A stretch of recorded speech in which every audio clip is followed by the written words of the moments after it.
go by the name of Lupe Fiasco, representing that first and 15.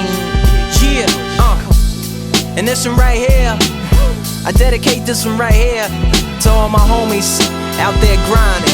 You know what I'm saying? Legally and illegally. You know what I'm talking about? So, check it out. First got it when he was 6, didn't know any tricks. Matter of fact, first time he got on it, he slipped, landed on his hip and busted his lip.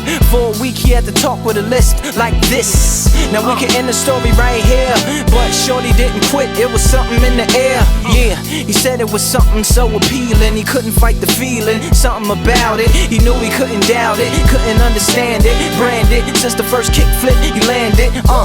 Labeled a misfit, a bandit, cocoon, cocoon, cocoon. His neighbors couldn't stand it, so he was banished to the park. Started in the morning, one stopped after dark. Yeah, when they said it's getting late in here, so I'm sorry young man, there's no skating here. And so we kick, push, kick, push, kick, push, kick, push, coast.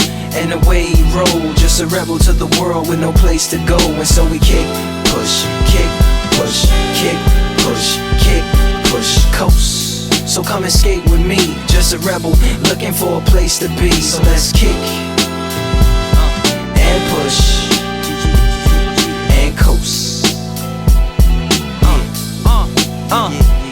My man got a little older, became a better roller. Yeah, no helmet, hell-bent on killing himself is what his mama said, but he was feeling himself. Got a little more swagger in his style. Met his girlfriend, she was clapping in the crowd.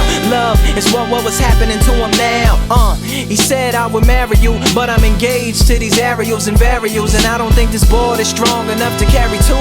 She said bow, I weigh 120 pounds. Now, let me make one thing clear, I don't need to ride yours, I got mine right here. So she